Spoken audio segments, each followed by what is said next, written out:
tout à notre Seigneur Jésus-Christ. La gloire et l'honneur.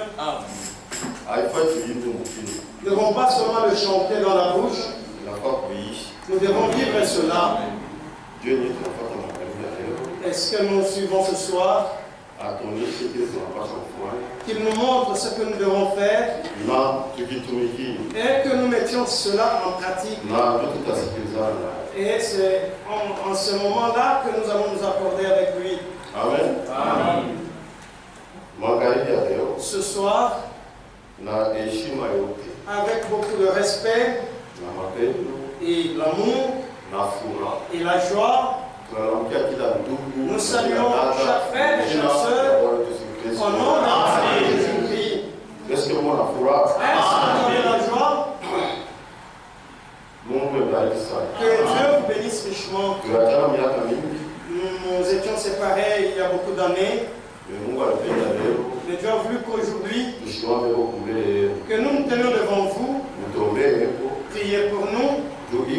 Puisque cet endroit, c'est pas un endroit de théâtre. Non. C'est un endroit où on doit prêcher seulement la parole de Dieu. Frère Branham dit que chacun rendra compte. Tout celui qui monte en chair. Si tu ne prêches pas la parole de Dieu, tu rendras compte. Prêcher, c'est pas dire que tu crois. Non. Avant de prêcher, tu dois d'abord être un enfant de Dieu. Que tu naisses de nouveau. Que tu reçoives le Saint-Esprit. Maintenant, lui-même va t'envoyer. Ce n'est pas toi qui iras, non. Si tu t'en vas toi-même, là tu auras des problèmes. Parce que prêcher n'est pas dire que tu deviens maintenant frère. C'est beaucoup. Nombreux pensent que lorsqu'ils prêchent, c'est en ce moment-là qu'ils deviennent enfants de Dieu. Non. Même les prêtres prêchent. Les apôtres prêchent. Beaucoup de faux prêchent. Peu seulement sont des dieux. Ceux-là que Dieu lui-même appelle pour qu'ils travaillent ensemble avec eux. C'est pourquoi mon frère, toi prédicateur, pose-toi la question. Est-ce vrai? Dieu t'a appelé pour que tu lui serves? La question t'est adressée et toi-même tu as la réponse.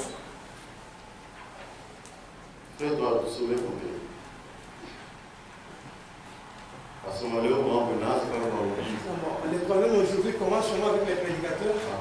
Non.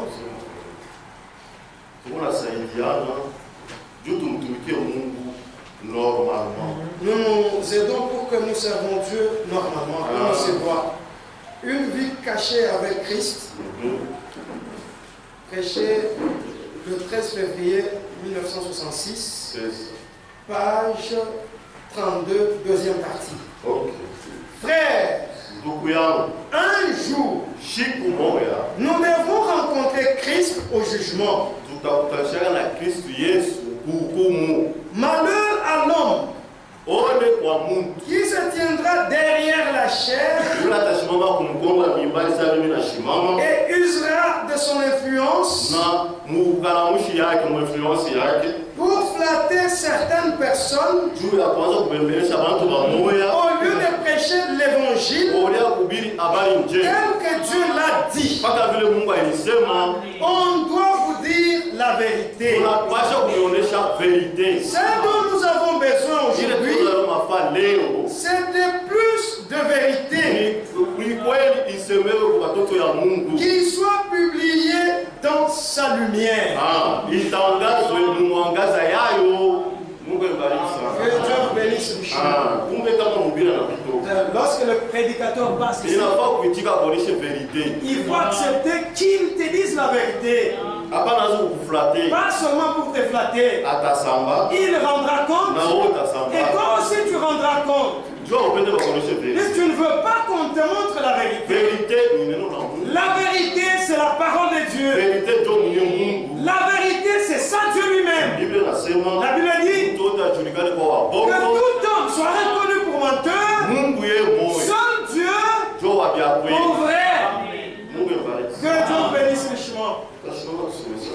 Tenons-nous debout pour la lecture de la parole de Dieu. Osée chapitre 6.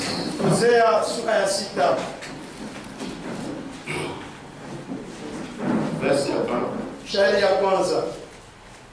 Dans sa programme. Nous allons commencer à sauter. Je complète. Parce que c'est très long. Osée chapitre 6. Hosea sura ya 6. Verset 1. Shairi ya kwanza. Venez, retournons à l'Éternel. Kujeni, turudie kwa milele.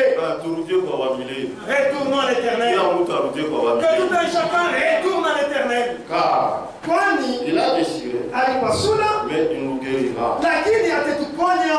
Il a frappé, Alipika, mais il bandera nos plaies. lakini atafunika vidonda vyetu. Il nous rendra la vie dans 2 jours. Na ataturudisha uzima masiku mbili. Le 3e jour, Siku ya tatu il nous relèvera. atatuamshaka Et nous vivrons devant lui. na tutaishi mbele yake.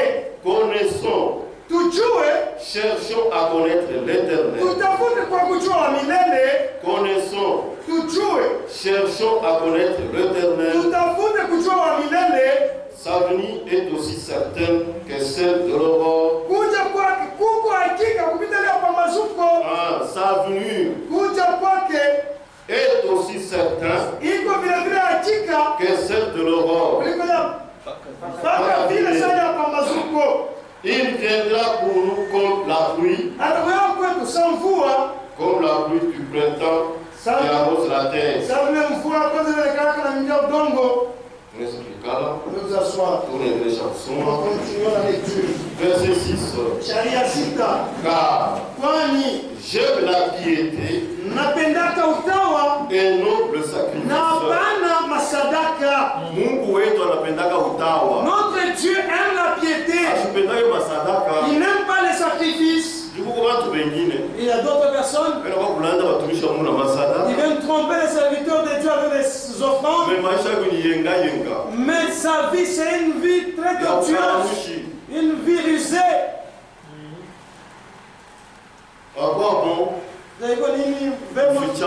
De se cacher. Tu dois être clair devant Dieu. Que tu sois sincère. Si tu n'es pas droit, prie à Dieu pour que tu sois droit. Car j'aime la piété et le sacrifice. Et la connaissance de Dieu plus que les holocaustes.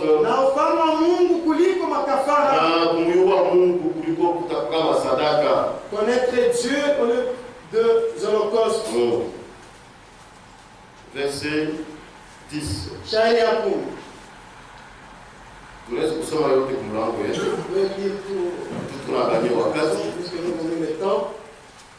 Verset 10. Dans la maison d'Israël, je vis des choses horribles. Là, Ephraïm se prostitue. Israël s'essuie. Verset 11. À toi aussi, Judas, une moisson est préparée. Quand je ramènerai les captifs de mon peuple, quand je ramènerai les captifs de mon peuple, tout à l'heure, ayons Dieu. Attaché à la croix, pour moi, attaché à la croix, pour moi. Oui, pour moi, il a pris mon péché, il m'a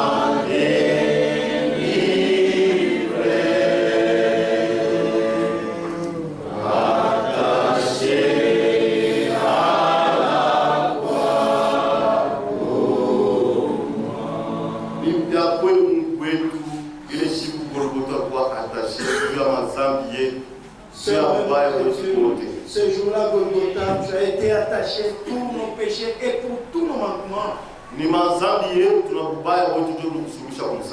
Ce sont nos péchés et nos fautes qui t'ont fait qu'à ce que tu sois crucifié à Golgotha. Toi, tu étais innocent, non, c'est nous qui étions bien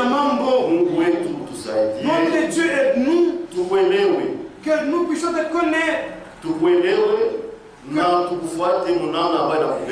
nous te comprenions et que nous te suivions selon. Ce soir, c'est toi que nous suivons. Nous ne suivons pas un homme. Nous ne suivons pas des hommes. Mais nous suivons toi qui es mort pour nous la croix. De la même manière que tu descendais le soir dans le jardin d'Éden, de son Père pour parler avec ton peuple. Moi qui vais parler. Et les frères qui vont m'écouter. Que nous tous soyons enseignés de toi. Au milieu de nous, personne ne dépasse l'autre. C'est toi qui es l'auteur de la parole. Et c'est toi qui es la parole. Descends et enseigne-nous pour que nous ayons de la joie. Au nom de Seigneur Jésus-Christ. Amen. Amen. Nous avons dit quelque chose. Continuez. Faites 3 pieds. Tout la fora.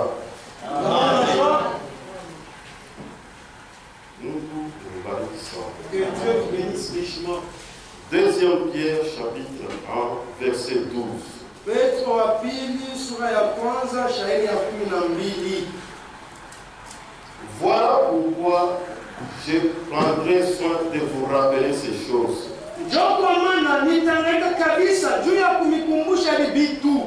Bien que vous le sachiez et que vous soyez affermis dans la vérité présente.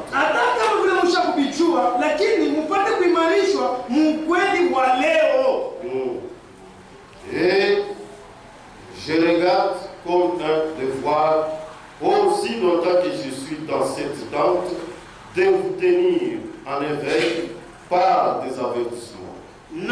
Ninaona kama kuwa mapashwa wakati yote ili naishi mwema na kupata kumikalamusha kupitia makalamusho. Car je sais que je la quitterai. Najua kwamba nitatoka mwema subitement kwa ghafla, ainsi que notre Seigneur Jésus-Christ me l'a fait connaître. Na para vile Bwana Yesu Kristo alifanya nipate kuijua. Mungu abariki sana. Que Dieu vous bénisse. Nikusema magharibi ya leo. C'est-à-dire ce soir, tunapenda tu nikukumbushana. Non seulement nous rappeler. Ni mahubiri tushakushikia. C'est une prédication que nous avons déjà entendue. Il y a des différents prédicateurs qui passent en cet endroit. Ce que je vais parler a déjà été prêché. Mais nous nous rappelons seulement. Et lorsqu'on nous prêche, c'est-à-dire que nous devons mettre cela en pratique. Si nous ne mettons pas cela en pratique, le Saint-Esprit nous ne l'aurons jamais. Et nous attendons en vain l'enlèvement. Et celui qui nous a promis l'enlèvement dit que si vous m'aimez, gardez mes paroles, persévérez dans ma parole. C'est en ce cas-là que vous allez me plaire. Amen. Amen. C'est pas seulement écouter. Lisons d'abord. Nous devons écouter et mettre en pratique ce que nous écoutons. C'est le souci que Dieu a.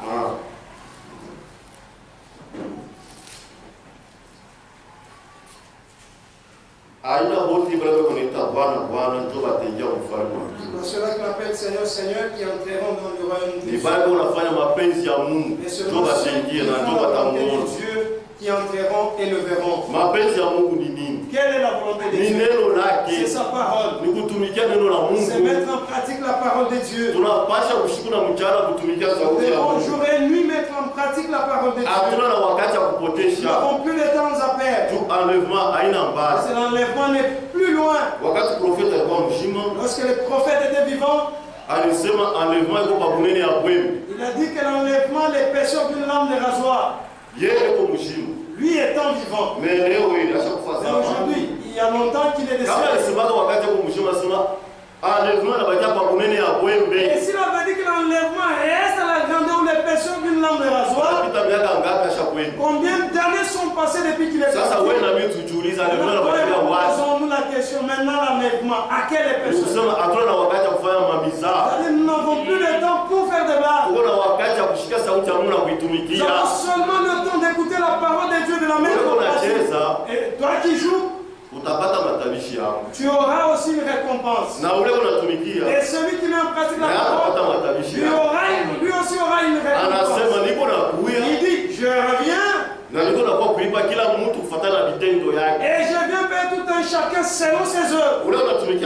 Celui qui met en pratique la parole de Dieu, il aura aussi une récompense. C'est l'enlèvement. Il ira aussi. Il aura le Saint-Esprit et il s'en ira. Mais celui qui joue n'ira pas.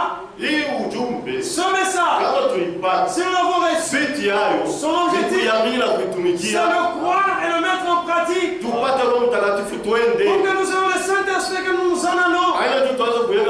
C'est là pour que nous commençons à construire des églises. Notre chacun veut son église. Frère, alors tout va aller.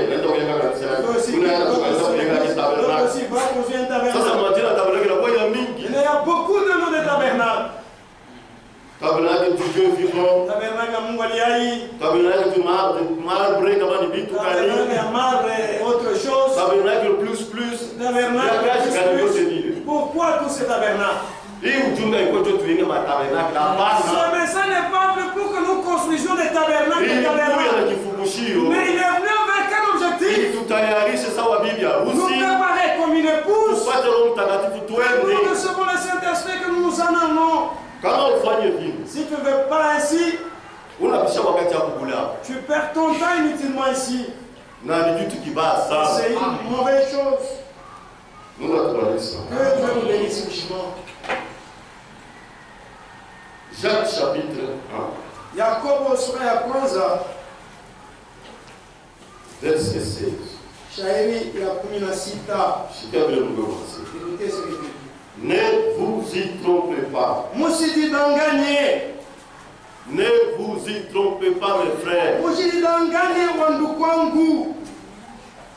Bien-aimés, wapendwa, toute grâce excellente neema yote mzuri sana et tout don descend d'en haut.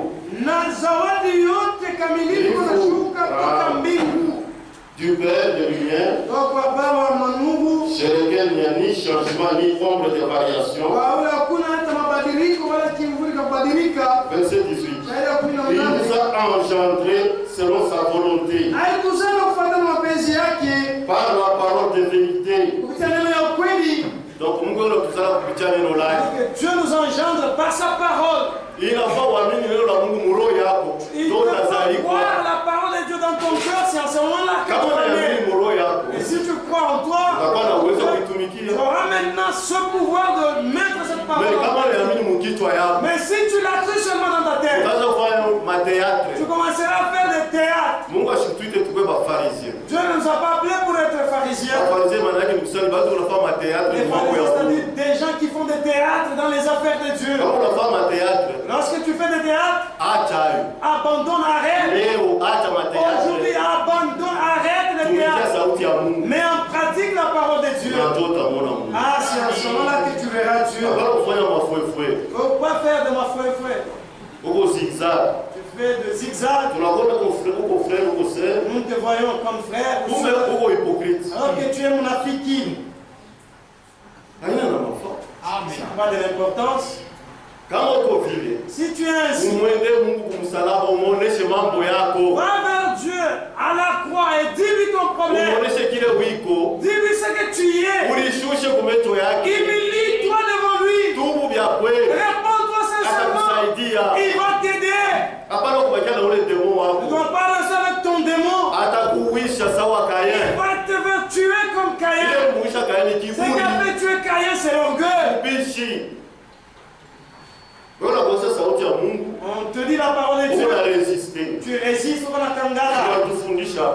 On nous a enseigné ici. La résistance. Kangala. N'est pas différent d'aller dans les maisons des devins. Nous étions ici pour que la parole de Dieu nous taille. À l'image de son fils Jésus-Christ. C'est la raison pour laquelle nous venons ici. Nous ne voulons pas perdre notre temps en vain. Si tu viens ici pour faire de ton temps, arrête. Maintenant, prends les choses au sérieux. Si tu joues, ces paroles ici, tu les écouteras à la fin. Verset 19. Sachez-les, mes frères bien-aimés, ainsi que tout homme soit prompt à écouter. Prompt à écouter, lent à parler.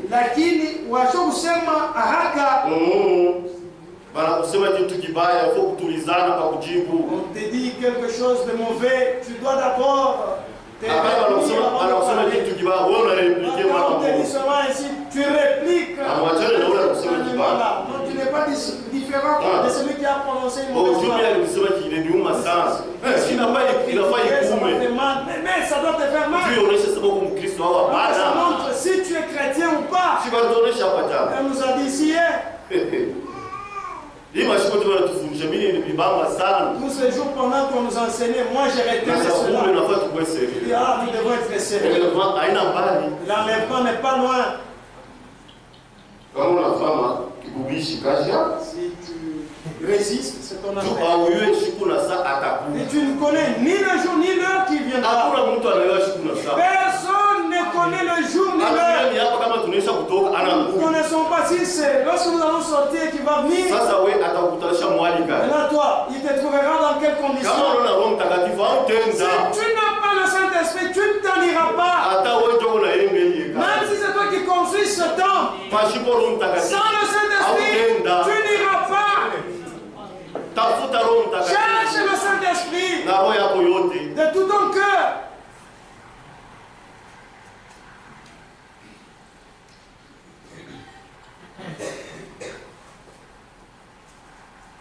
Lent à parler, lent à se mettre en colère. Car la colère de l'homme n'accomplit pas la justice de Dieu.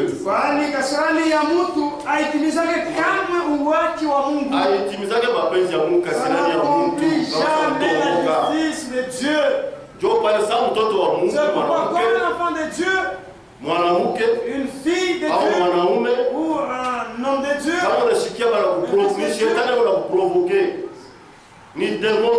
c'est le démon qui te provoque pour que tu entres en colère. Maintenant, où est la douceur? Elle nous a enseigné ici. La foi. Iman. Qu'est-ce qui suit après la foi? Après vous est-ce que vous vous rappelez? Pourquoi nous voulons vous rappeler? Tempérance, il n'a pas de patience, il n'a pas de vous doit être là. C'est ça les chrétiens. Nous sommes dans la guerre. Nous combattons contre l'armée du diable. Nous ne combattons pas contre les hommes. Non. Mais nous combattons contre les démons. Et ces démons-là qui viennent des hommes. Ta voisine là vient te provoquer. Vous qui vous appelez du tabernacle, et vous avez de longues robes, mais dans votre vie vous êtes désordonné, t'énerve, ah là tu vas me voir et tu vas voir comment je me fâche. Tu commences maintenant à porter un pantalon pour aller combattre. On va voir comment tu es. On verra comment tu es, pas comme nous sommes tous. C'est toi seul. Nous sommes chrétiens. Et lorsque nous voyons une personne venir dire ou parler ainsi, nous pensons que c'est un démon. La vie chrétienne, c'est la souffrance. Jésus-Christ. Si nous a donné le salut, il a supporté beaucoup de choses. Imaginez-vous, hier quoi créateur. Mais un homme qu'il a créé, il couvre ses yeux et il le frappe. Si on te faisait ainsi, est-ce que toi seul, tu vas accepter? Donc, si tu n'acceptes pas, c'est-à-dire que tu n'es pas chrétien. On a dit que pour que tu ailles provoquer il faudrait que les enfants du diable viennent te provoquer. Nous sommes dans la guerre. Ne croyez pas que nous sommes dans la blague. Et nous sommes dans le voyage vers le ciel. C'est les gens blancs, livres verts sur la tête, nous en irons. Ok, allons-y.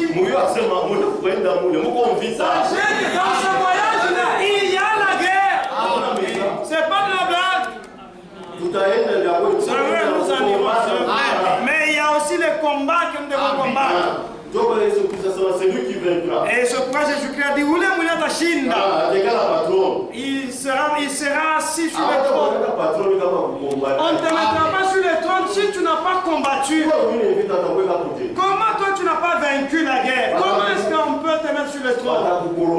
Comment on t'a vu toi qui n'as pas vaincu la guerre? Même dans les choses d'ici-bas. Et si on vous gagne dans un match, est-ce que vous serez couronné? Vous jouez la boxe. Tu es battu. C'est seulement quand tu vins, c'est maintenant qu'on va couronner. La couronne, lorsque les athlètes courent, ils courent pour recevoir une couronne. Toi et moi courons pour recevoir la couronne éternelle. Les choses de ce monde passeront. Mais la couronne que nous recevons est éternelle. Combattons la guerre contre les diables. Nous sommes à ton ennemi. Premièrement, c'est toi-même. D'abord, tu dois te combattre. Tout un chacun se connaît. S'il a de l'orgueil, il critique. Le commérage, tout un chacun se connaît.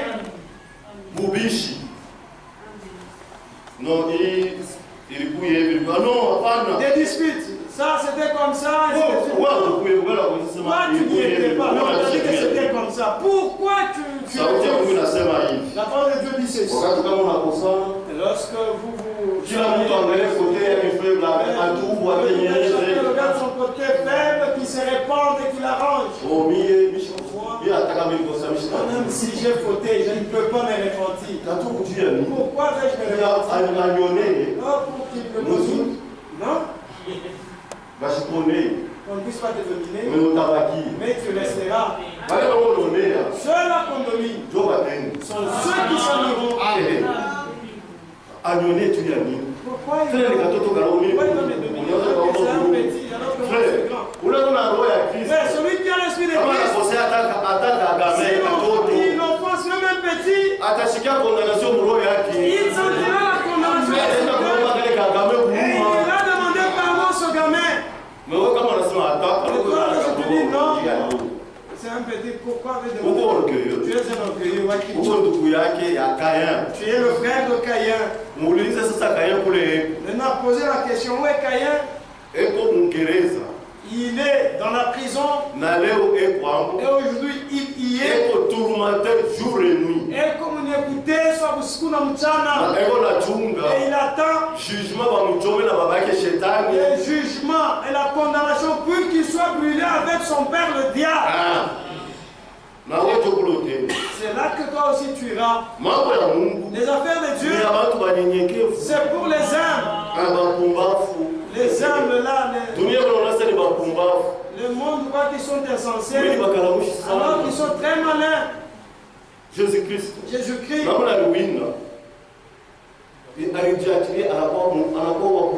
Il s'est humilié, il est devenu comme un simple homme. Créateur de la terre. Il est né dans les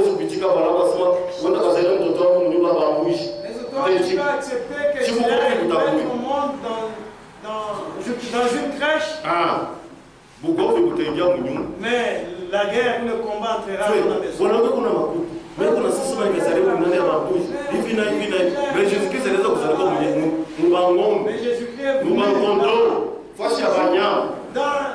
dans la crête mais créateur du ciel et de la terre. Mais Mumba Tambi na dunia. Je ne sais pas si vous allez hôtel Tokélé, les amis vont faire ça. Que je naisse dans un bel endroit. Mais dans la salle, ça va tout le monde. Mais il est né comme un homme. Ça, c'est un akim. Comme s'il n'a rien. Ça, c'est un ami qui vous dit. Pourquoi tu n'as rien? Tu as fait la terre, tout qu'on a eu. Pour la bonne santé seulement que tu as. En français. Comment est-ce le français? Vous voyez, vous connaissez mon niveau. On a dit au niveau Yahoo. Niveau Yahoo. Des niveaux. Pour quel niveau? Soyons humbles. Et c'est comme ça que Dieu va nous dire. Sous la puissance de la main de Dieu. Et après, lui maintenant nous élèvera. Et nous devant Dieu et répondons-nous sincèrement. Ces démons-là qui te dérangent, dis à Dieu.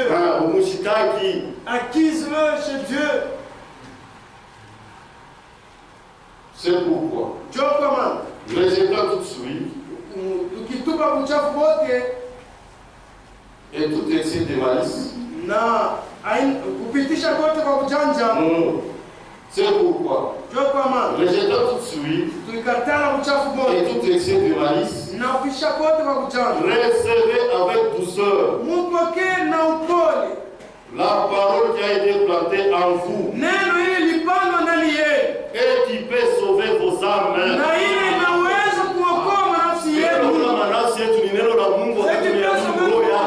C'est la parole que tu crois dans ton cœur.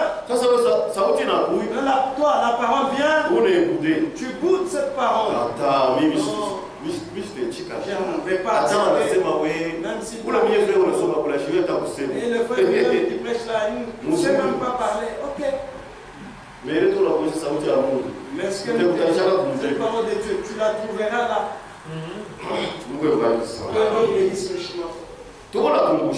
Nous nous rappelons. Mais nous habituons pas seulement à écouter, non. Il faudrait que ce message soit notre vie. Nous, le message que nous soyons un. Et si les gens veulent voir Jésus-Christ aujourd'hui, c'est nous qui sommes ici. Pas dans le travail. Les gens commencent maintenant à te craindre. C'est le tabernacle ici. Non. Il faudrait, même si c'est au travail, même si c'est dans ta maison, ta femme a la paix. Dans la maison, la femme est toujours peureuse. Si tu n'es pas là, elle est contente. Et quand tu reviens, il y a maintenant des problèmes. Toi, tu vas partir chez vous. Ça, c'est la folie ou quoi? Oh, c'est ça, non. Ça, c'est ta folie. Être chef, c'est mettre quelqu'un Moussalama. Il y a un temps où vous devez donner, et un temps où vous devez conseiller. À tout moment, c'est toujours monter. Même Dieu, c'est tous les jours qui nous rendent. Non. Au contraire, tu veux faire chaque salle. Il nous donne.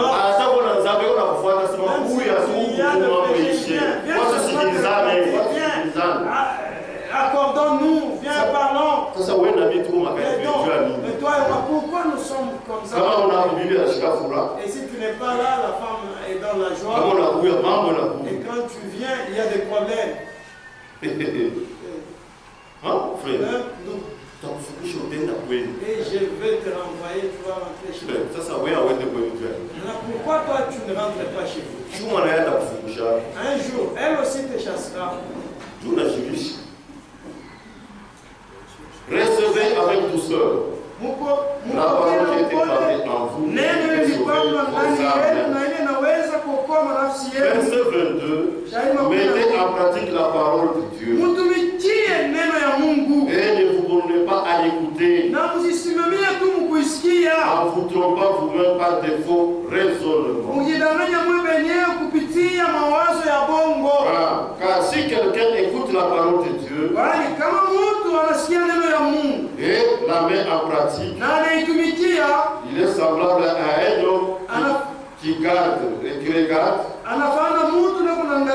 dans un miroir son visage naturel.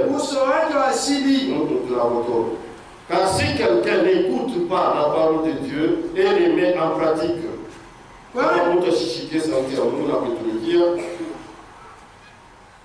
si quelqu'un n'écoute pas la parole de Dieu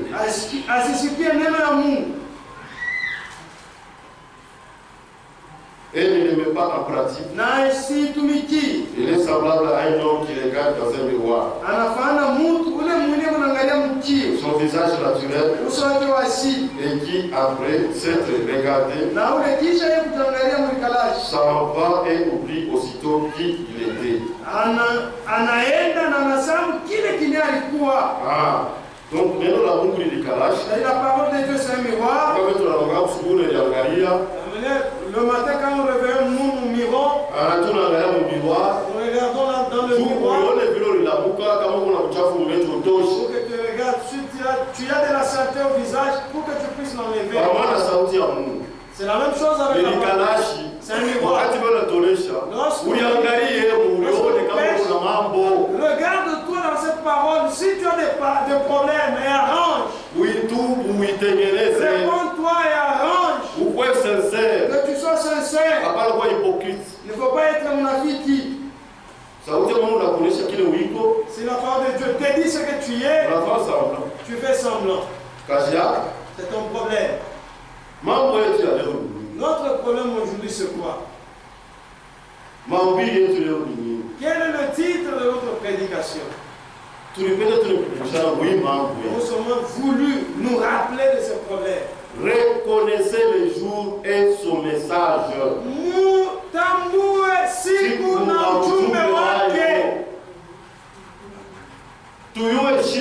Que nous reconnaissons le jour et son message. Que dit le message de l'heure? Et il est venu d'où? Si vous lisez Osée, il dit le problème d'Israël. Comment Dieu a marché avec Israël. Et comment il a obéi. Comment ils n'ont pas obéi. Et Dieu là, il les a frappés, il les a dispersés. Vous savez pourquoi est-ce que Dieu les a dispersés? Dieu lui-même voulait les aveugler. Pourquoi? Pour que toi et moi nous recevons le salut. Le salut vient des Juifs. Il ne vient pas de l'Amérique. Il ne vient pas de Kassenga. Il ne vient pas de la France. Il ne vient pas, je ne sais d'où. Le salut vient des Juifs. On a regardé comment Dieu a traité avec ses frères. Lorsqu'il était dans ce monde, il est né comme un homme. Ils ont échoué, ils ont manqué de le reconnaître. Ils ont même refusé de le recevoir. Ils ont. Ils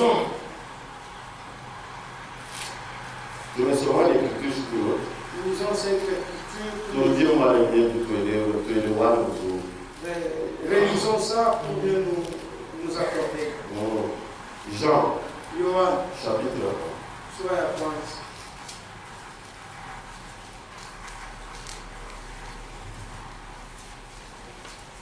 Tutasoma yote kwa mlango wa wakati. Tunaanza mbele na verset 1. Jean chapitre 1 verset 1. Yohane sura ya kwanza sharia ya kwanza. Au commencement était la parole. Kumwanzo kulikuwa neno. Et la parole était avec Dieu. Na neno lilikuwa pamoja na Mungu. Et la parole était Dieu. Na neno lilikuwa kama Mungu. Elle était au commencement avec Dieu. Ilikuwa kumwanzo pamoja na Mungu. Toutes choses ont été faites par elle. Vitu vyote vilifanyika kupitia neno. Et rien de ce qui a été fait n'a été fait sans elle. Na hakuna hata kitu moja En elle était la vie. Et la vie était la lumière des hommes. Verset 10. Nous sommes au verset 9. Cette lumière était la véritable lumière qui enverra dans le monde vers tout homme. Elle était dans le monde et le monde a été fait par elle et le monde ne l'a point connu.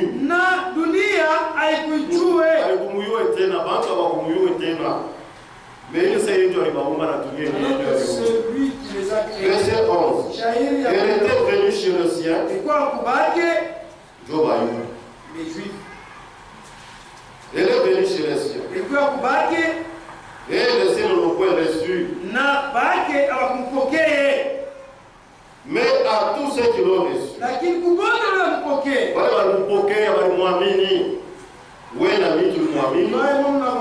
À ceux qui croient en son nom, il a donné le pouvoir de devenir enfant de Dieu. Il a donné le pouvoir de devenir enfant de Dieu. Je comprends. Wakati tunaamini neno tumepokea, inatupatia uwezo kwa watoto ya Mungu. La parole la croyons, elle nous donne le pouvoir de devenir enfant de Dieu. Wakati tuliamini mumaro yetu. Parce que nous l'avons cru dans nos cœurs. Na tunetumikia. Nous la mettons en pratique. Ile inatupatia pouvoir kwa watoto ya Mungu. Cette parole nous donne le pouvoir de devenir enfant de Dieu. Tunasikiza. Lesquels sonnaient non du sang, ni de la volonté de la chair, ni de la volonté de l'homme, mais de Dieu. C'est que nous savons que nous sommes nés de la volonté de Dieu lui-même. Et si tu veux naître selon la volonté de Dieu, crois la volonté de Dieu et mets-la en pratique. Nous accordons. Ça, je vous dis, même le cœur fait mal. Le cœur fait mal. Ne venons pas perdre notre temps en vain. Venons ici, écoutons la parole, voyons-la dans nos cœurs et mettons-la en pratique. Elle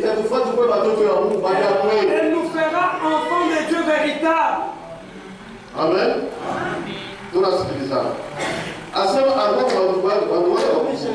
Les siens ne l'ont pas reçu. Pourquoi ils ne l'ont pas reçu? Si vous lisez encore la Bible,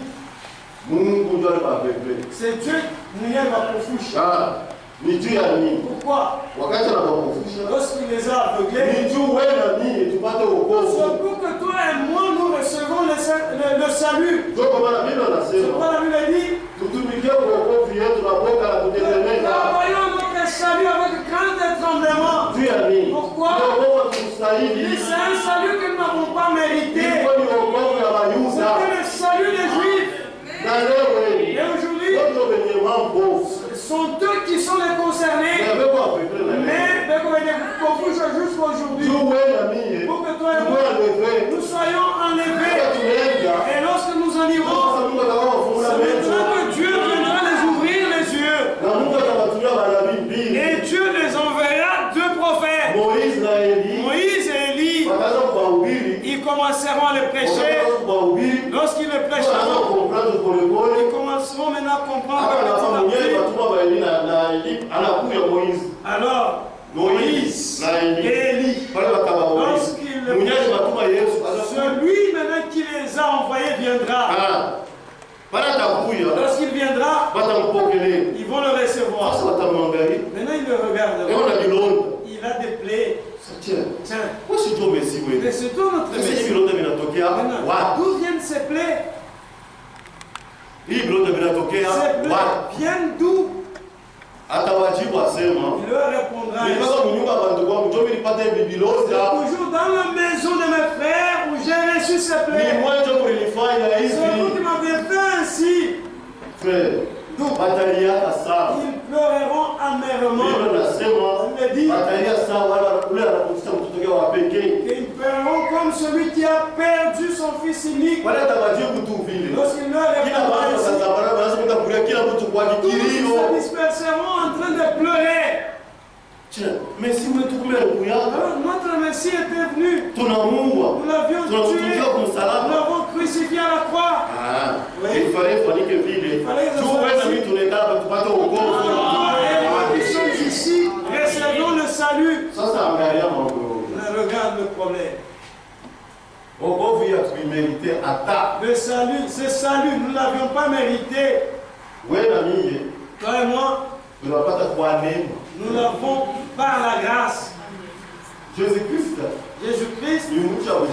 c'est l'arbre de vie. On dit que je suis l'arbre de vie. Je suis le sceptre. Mais moi, je suis Matawi. Donc, tu vois, ma taou. Il m'a originel, il y a quoi ça? Ce sont les Juifs. Ce sont les Juifs. Donc, moi, le problème est comme cela. Maintenant, voyez ce que Dieu a fait. Ce sont ses frères. Ce sont eux qui sont descendants. Si je restais seulement avec ces gens, il y a encore mes brebis qui ne seront pas sauvés. Donc il faudrait que j'aveugle ces gens. Pour que je prenne ceux des nations. Le salut, c'est pour les Juifs. Nous l'avons eu seulement par la grâce au travers de la mort de Jésus. C'est pourquoi toi et moi n'avons pas joué avec ce salut. Regardez comment étaient les Juifs. Dieu, allez, les a coupés. Les a coupés. De ce côté, de l'autre côté, il les a coupés.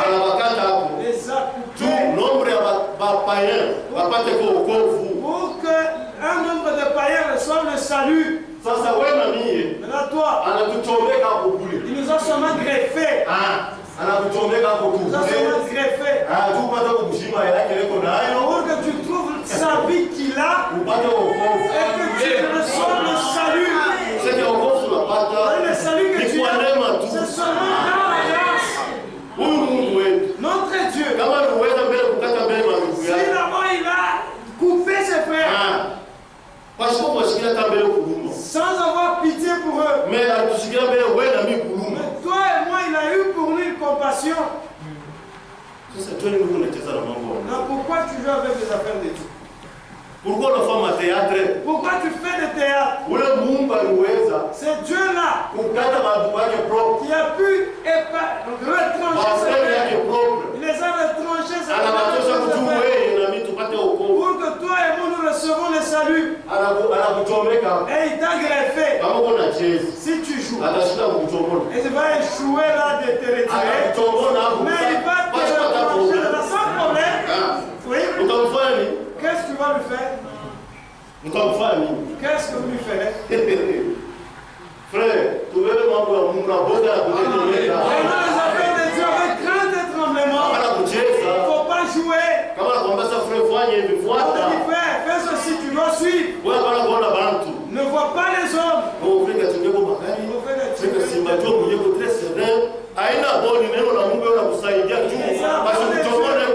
Il t'aide pour que tu ne sois pas retranché par eux. Et il y a d'autres personnes, Dieu les a déjà retranchés, mais ils ne connaissent pas ça à cause de l'orgueil. Tu verras ça. Et si Dieu t'a déjà retranché à cause de ton orgueil, la résistance pour candidater à la parole de Dieu. Un jour, tu te retrouveras dans l'enfer. Et c'est seulement la grâce que Dieu t'a faite. Pourquoi tu fais de l'orgueil? Vous voyez moi, avec ce que vous corrigez, vous allez pas faire, c'est pas toi qui l'autre, mais il faut beaucoup. Bon voyage, pourquoi Pumba? Ce faut tu es un insensé. Ah, il a besoin de conseiller. Mais ils te lisent les Écritures.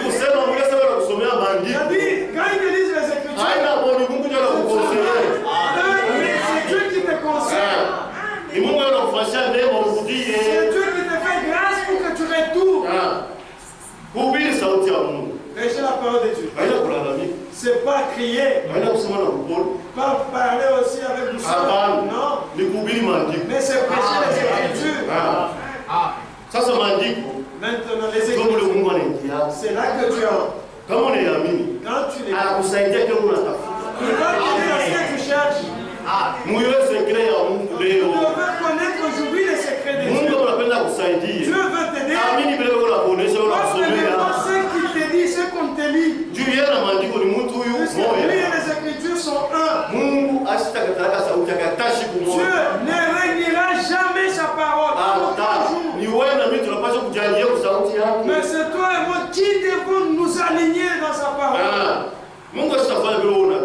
Dieu ne fera pas ce que toi tu veux. Non. Non. Dieu fait ce que lui veut.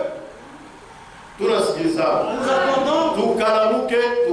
Soyons éveillés. Tu dois examiner ta vie. Quand est-ce que tu as déjà cru? Et tu es déjà né de nouveau. Naître de nouveau. Ça ne demande pas faire des années dans l'église. C'est l'obéissance à la parole de Dieu. Dis-moi, êtes-vous comme Tifou? Pose-toi cette question. Femme, soyez soumise à vos maris en toutes choses. C'est là qu'il y a le problème. Moi, je me suis à mon mari. Il n'est pas ton mari. C'est Dieu qui dit que tu et quand il te dit soumets-toi seulement à lui. Il ne faut pas faire l'orgueil. Lorsque Dieu verra que tu t'humilies, tu obéis, il peut même changer ton mari.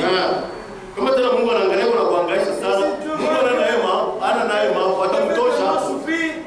va même le récupérer. Il ne dit pas que tu as tué ton mari, puisqu'il est païen.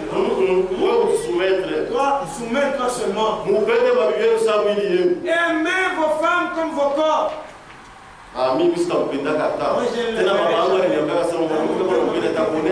Si tu aimais ta femme, la femme va tellement te donner. Maintenant, entre Dieu et ton papa, tu vas te obéir à qui?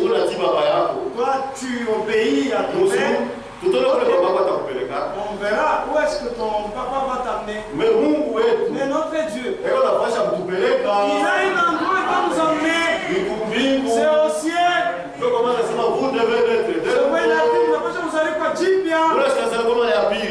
Celui qui ne mettra pas de nouveau ne verra jamais le ciel. Et naître de nouveau, il n'y a pas de choses. C'est reconnaître seulement tes fautes. Disons quelque chose. Mes frères, humilions-nous.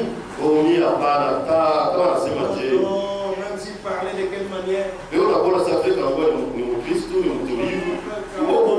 que, oui, tout comme la fille. Tu te caches. C'est toi-même qui te fait mal. On ne se moque pas de Dieu.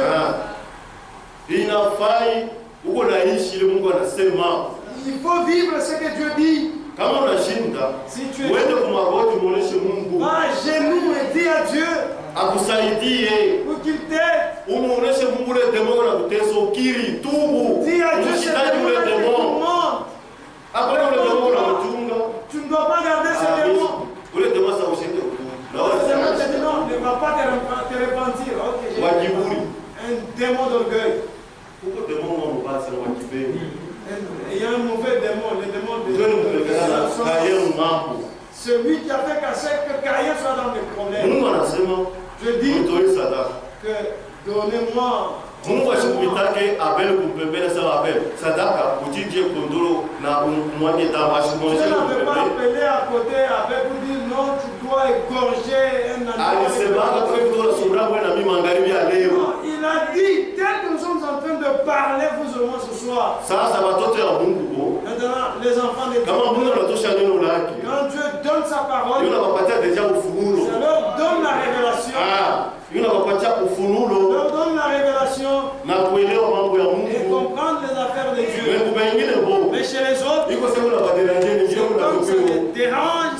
pharisiens. C'est-à-dire, eux prennent les affaires de Dieu charnellement sur eux. Mais les enfants de Dieu prennent cela spirituellement et avec révélation. Dieu n'avait pas appelé Caïn à côté là, que vient. C'était ainsi, Caïn devait avoir raison. Non, toi tu as appelé Caïn à côté et que tu lui as dit, offrez-moi.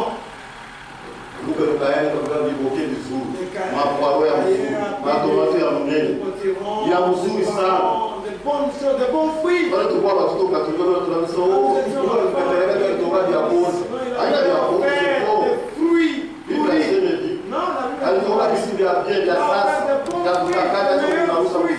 Les meilleurs fruits.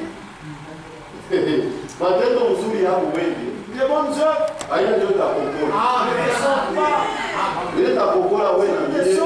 C'est Jésus-Christ. Va chez lui, il va t'aider. Va te repentir. Abel a égorgé l'agneau. Et Dieu a grillé le sacrifice d'Abel. De Caïn s'était fâché. Là, viens. Ne t'irrite pas. Si ton frère a offert un agneau, quand j'ai parlé, toi aussi tu y étais, non? On a fait ceci. Un agneau égorgé. Je vais agréer ton sacrifice. Non. Moïse n'avait pas dit à Dieu non, mais il avait dit à Dieu non dans son cœur. Dieu l'a regardé et dit Caïn, les péchés à ta porte, fais très attention. Il a vu qu'il avait la haine. Moi ce soir, Dieu voit dans ton cœur ce que tu dis. Devant la parole que nous faisons, Dieu voit ce que tu dis là. Si c'est l'amen ou l'orgueil. La récompense est là. Dieu a dit au prophète de ce temps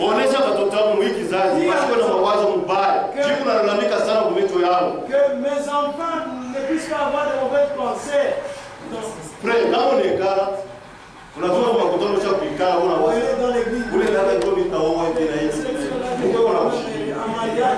Dieu t'écoute.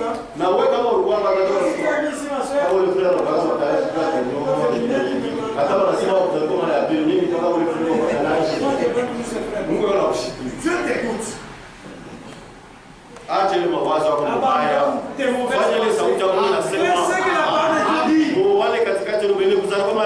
Mariez-vous entre vous les gens qui sont nés de nouveau. Celui qui a des lunettes, non. Tu auras des mots.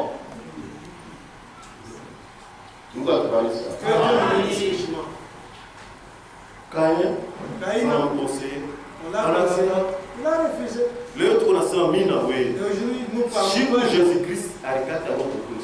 Lorsque Jésus-Christ a rendu l'âme à la c'est le corps qui est resté. Mais l'esprit qui était en Dieu est descendu. Il est descendu dans les lieux inférieurs. La première personne qui a rencontré ce Satan, viens ici. Satan, donne-moi les clés. Je me suis même ici. Viens, donne-moi les clés. Jésus dit, je tiens le clé de la mort et du séjour de mort.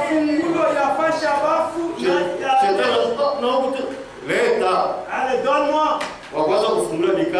La veille des choses, celui pour c'était Caïn.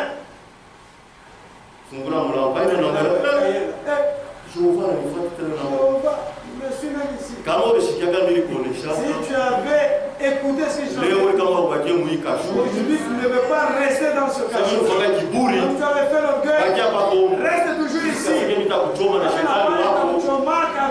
le diable. Tous les orgueilleux passaient par là. Et tu allais maintenant du côté de dit, dès aujourd'hui, vous ne resterez plus. Je vais monter à la alors, dès aujourd'hui, le paradis sera en haut. La Bible dit, quand il est ressuscité, et les morts et ils ont marché dans tout Jérusalem. Et les gens leur ont vu. Après, ils ont disparu. Et quand Jésus-Christ montait, eux aussi montaient ensemble avec lui.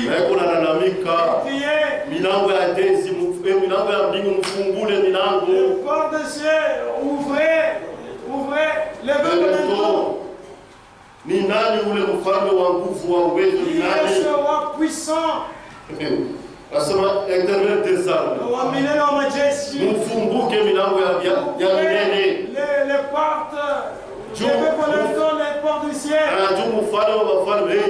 Pour que le roi des rois il revient du combat. Il a vaincu la guerre. Il a remporté cette victoire. Nous ce soir.